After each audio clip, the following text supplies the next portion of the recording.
I want to kind of talk about Jon Jones for a second, and that was not coincide with the whole cocaine or any of that stuff. I'm not gonna coincide with Jon Jones and cocaine. That's not. This is literally my material. But Jon Jones, I mean, if anybody was 23 years old and got the world handed to them, I feel like I don't know why people give Jon a bad rep. I feel like he's get applauded. He had a rough go. I mean, yeah, but if you look at Albuquerque, if you look at New York, if you look at Vegas, like what Jon have, only reason Jon gets in trouble is because he's under the microscope. But if any 23-year-old got a world championship, the whole world, look at Tyson, like you can't throw all that kind of stuff at a 19-year-old and expect them not to have fun. You know, exactly. I mean, he didn't kill himself. He's not killing nobody, and he's still a good father, a good athlete, a good teammate.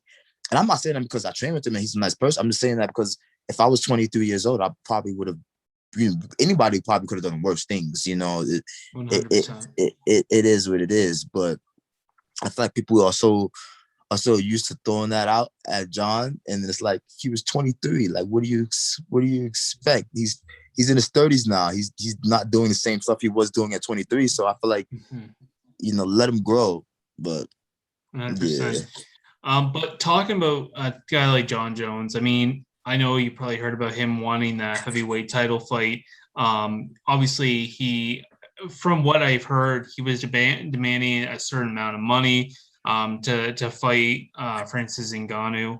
Understandable because he's taking that risk. And you look at Francis Ngannou, I wouldn't want to be knocked out by him either. Do you think that fight's still possible? You think that maybe they don't work out a deal with the black, or I'm trying to think of his name, Derek Lewis, that maybe they might hand it to Jon Jones? I think they might. I think Derek Lewis, he said he'll take it for anything.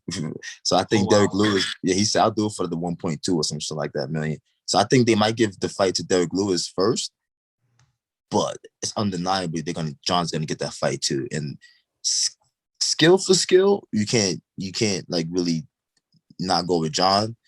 Francis got one punch KO, but I feel like a lot of the guys Jon fought in the UFC, that's what they had against him, and he's hard to hit. Like I just think what makes Jon good is his fight IQ, and I feel like he'll just break down Francis just because the experience. And I mean, then again, a fight's a fight, but I feel like fight IQ, you have to go with Jon Jones in that fight, and he's not small. He's not small for heavyweight. So no,